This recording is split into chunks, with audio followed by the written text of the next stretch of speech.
Those include waivers of taxes on food, on diesel, CNG, renewable energy, and we've got some on pharmaceutical, we've got agri. So the quick wins are already being implemented, but the significant ones are the ones that we're about getting into now, where we're trying to pass new laws, amend the constitution, agree on our spending policy, borrowing policy, what do we do with local government, so that people can begin to feel the real impact of the sacrifices they're making, as well as the impact of government in a positive way. It's supposed to be a debate for economists. They have professors, PhD holders, and it's good for us to have this kind of debate. It's healthy for society, such that the final decisions we make are the ones that are actually indeed necessary for our countries. So my personal view is that you need economic recovery, because if you stabilize at the points where you don't want to be, it affects the whole economy. If you focus on recovery, then you recover to a point where you're comfortable, and then you stabilize at that point. It was good that we had two professors, both economists, and they had different views. So hopefully, before they conclude this conference, they'll be able to debate it even further, supported by evidence and data, and be able to advise us.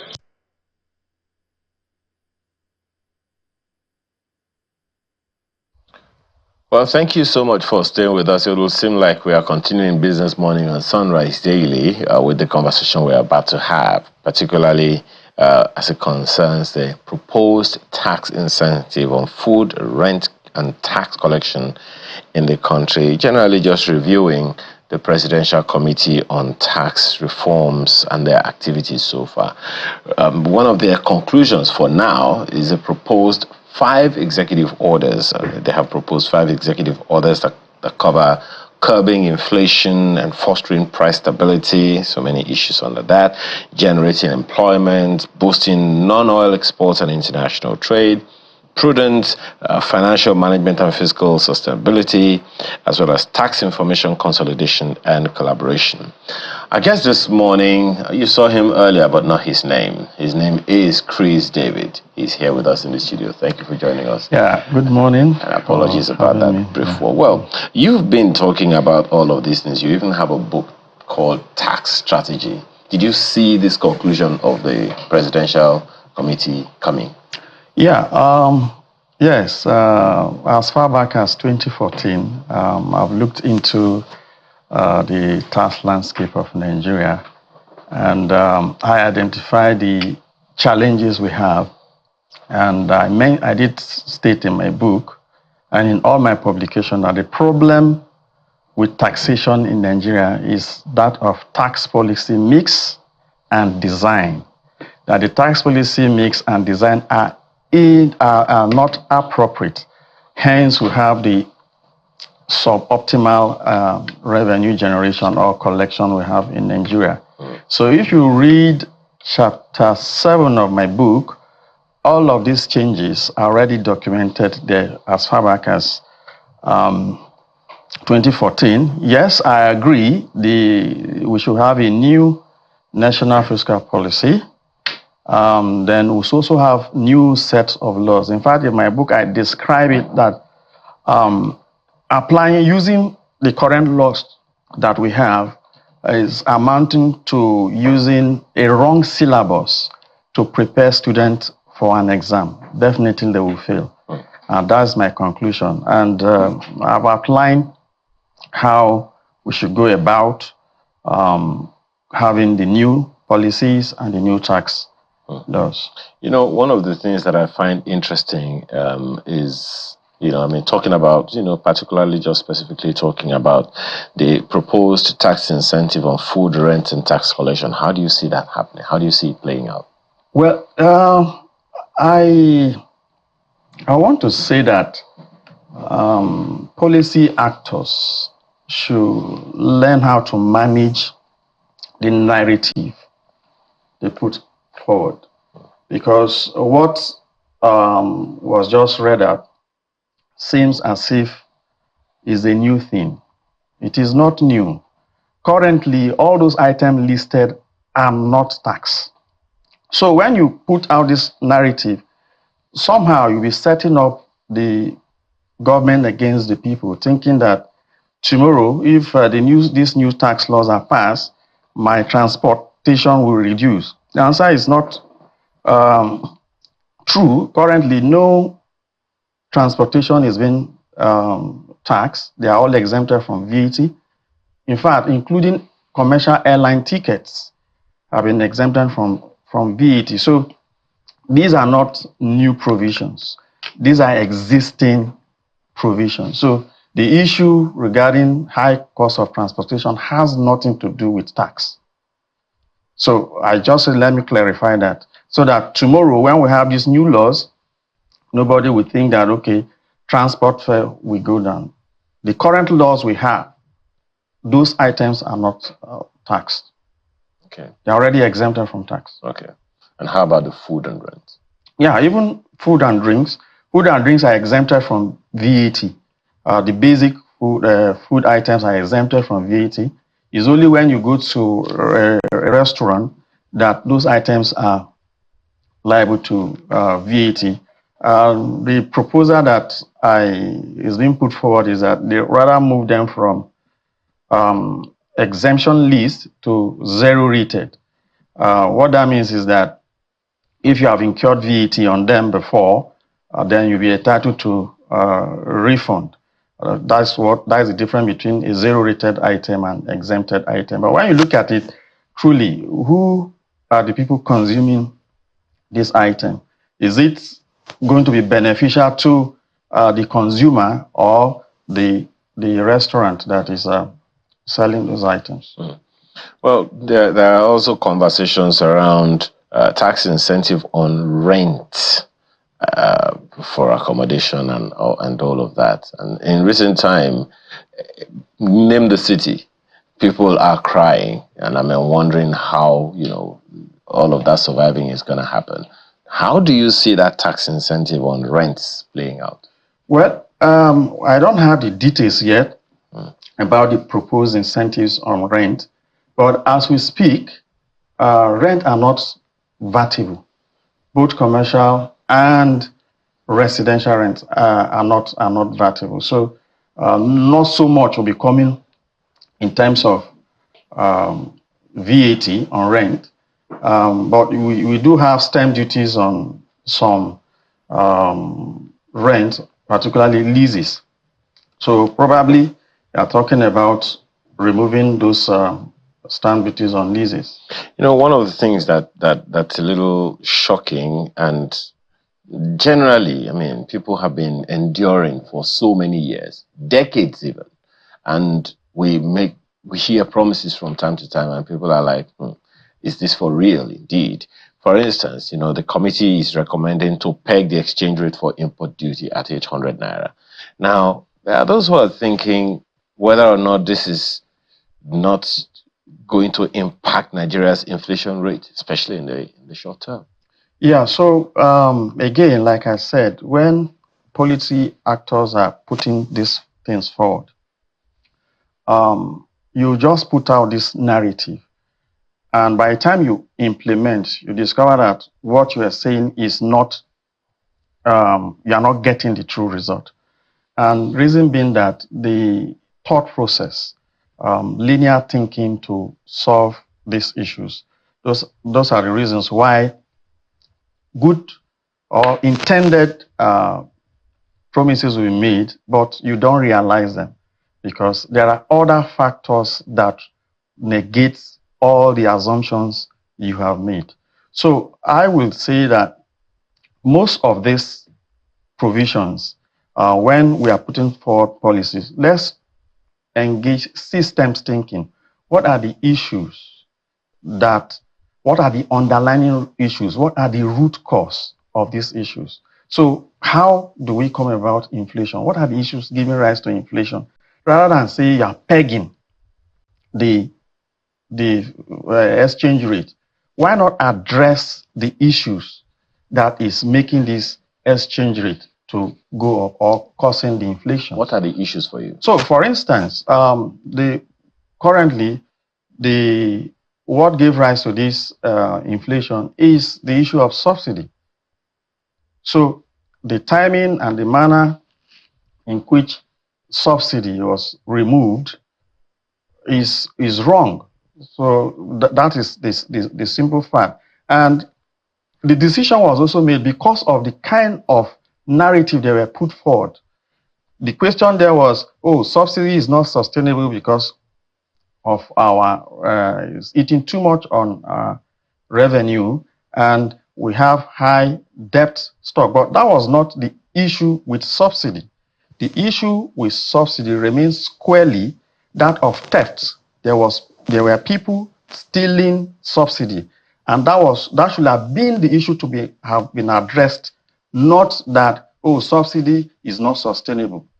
Assuming that all the issues surrounding subsidy, the theft, the inefficiencies, the discrepancies in the liters of PMS we consume daily, assuming time were taken, a detailed examination was carried out to ascertain the actual consumption of PMS per day in Nigeria, we won't have this issue because the right policy will have been implemented and we avoid all this inflation. Now you talked about the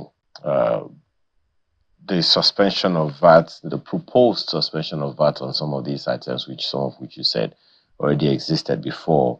Well, it sounds promising, some would say. But then if you look at the potential 60% drop in VAT revenue, where then does the government find a balance to avoid fiscal deficits? Okay, so this is how I see it. Like I said, I agree that we should have a new fiscal policy in Nigeria.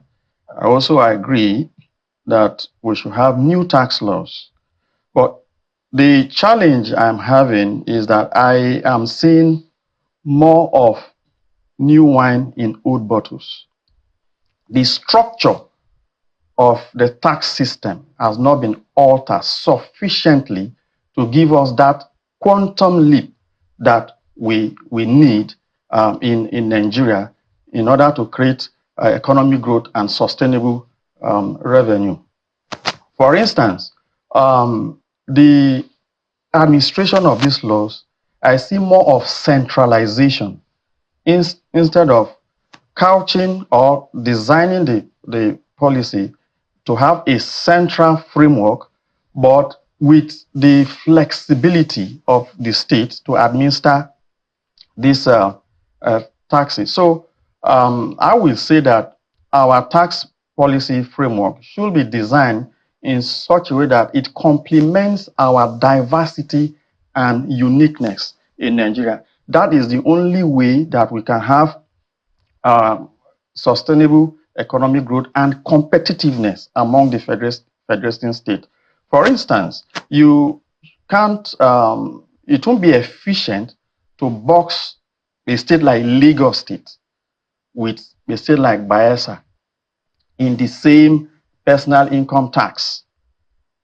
Clearly, there is high income disparity between people in these two states. So why not have this framework designed centrally, but allow the states to implement or to administer these laws in line with their own uniqueness? That is the only way we can have sustainable growth.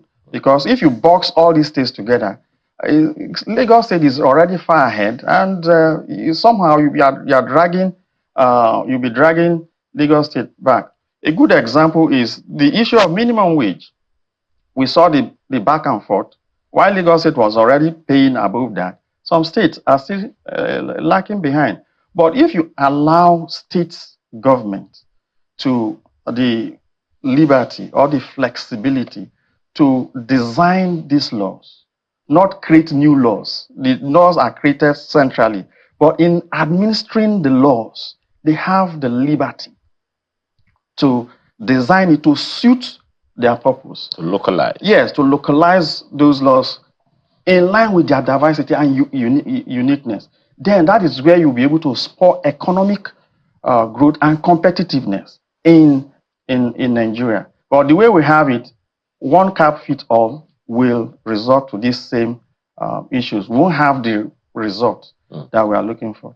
Well, on the one hand is, this issue that you just raised, that the states need to own it. On the other hand, are those who say taxation may not significantly raise the revenue levels in the country.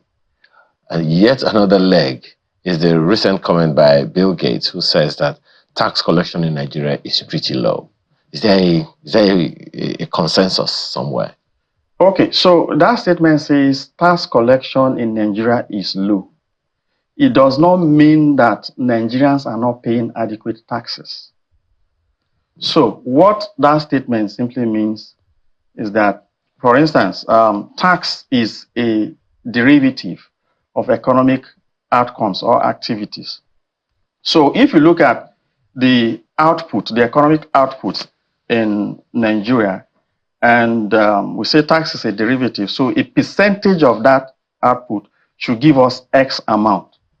So that's why we say Nigeria's tax to GDP ratio is low, still less than 10%, and the standard is that you should have minimum of 15%.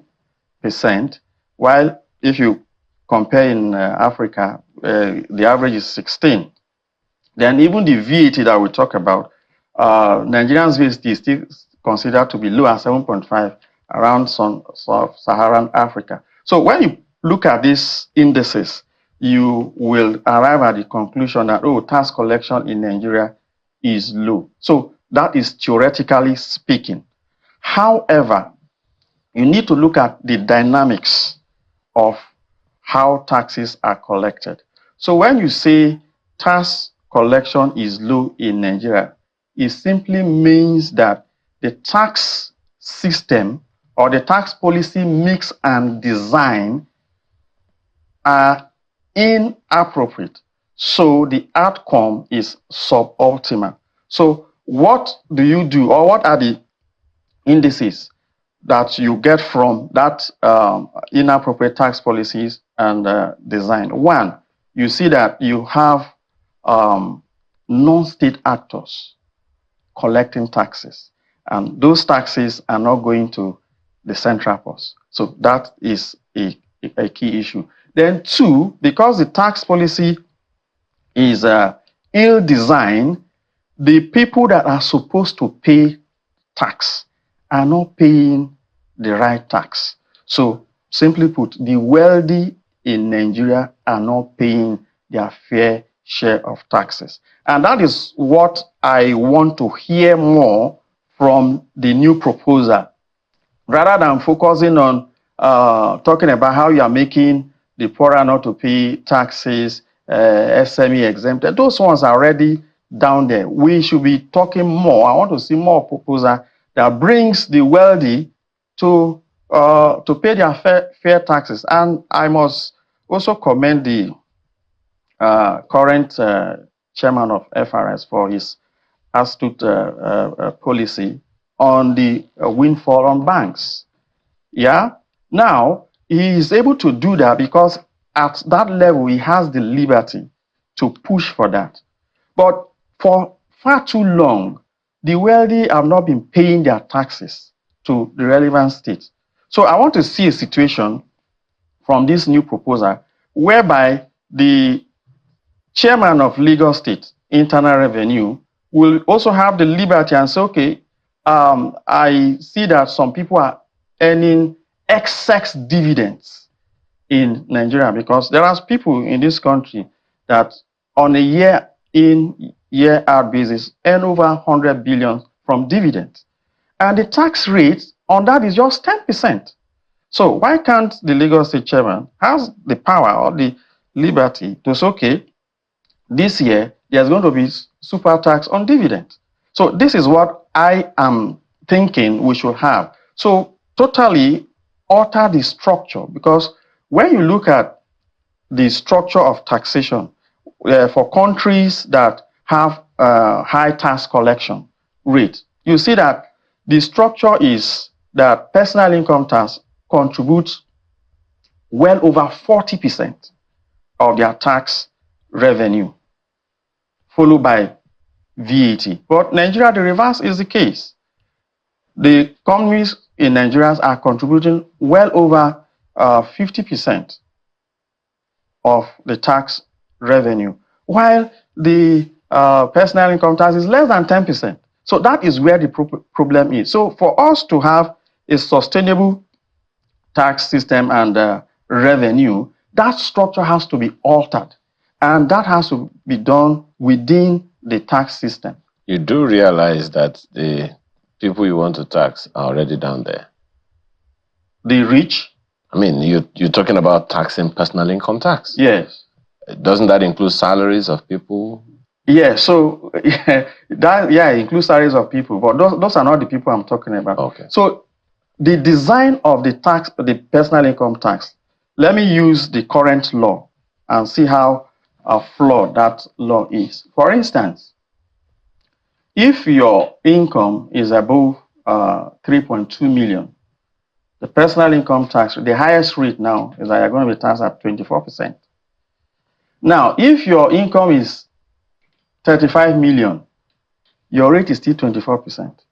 If your income has moved to 350 million, your tax rate is still 24%. So that is where the issue is. So that is the structure that needs to be altered. Okay. And this can be done by different states. We shouldn't have one tax rate fixing every person. I'm actually interested in you mentioned the informal sector the other time. I'm actually interested in how this affects them. You have also mentioned that to a large extent they're not that much taxed.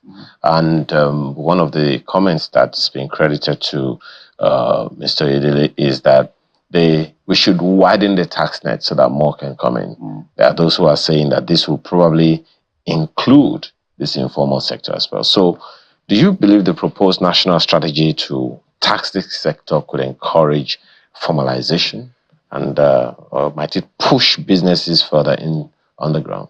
Well, I want to say not taxing the sector or taxing the people, because this sector you are referring to, informal sector, there are wealthy people in those sectors. So it's not that woman that has a kiosk, and those are not the people we are talking about. So the issue again boils down to the same tax design. How has your tax policy and laws be able to capture that billionaire in that market? That should be the issue, not we are beaming our satellites on that sector. So that is the difference. So how do you design your tax laws and policy to fish out those persons that are supposed to pay taxes? All right, well, that's a good question, and perhaps a good place to also anchor this now, because we have some feedback that we're going to be taking. I'm pretty sure that we're going to still continue this conversation, and let's just hope that at the end of the day, it's Nigerians that benefit from it all. Thank you so much for your time this morning. Thank you for having me. Chris David is a futurist and public policy expert. Thank you again for your time. You're welcome.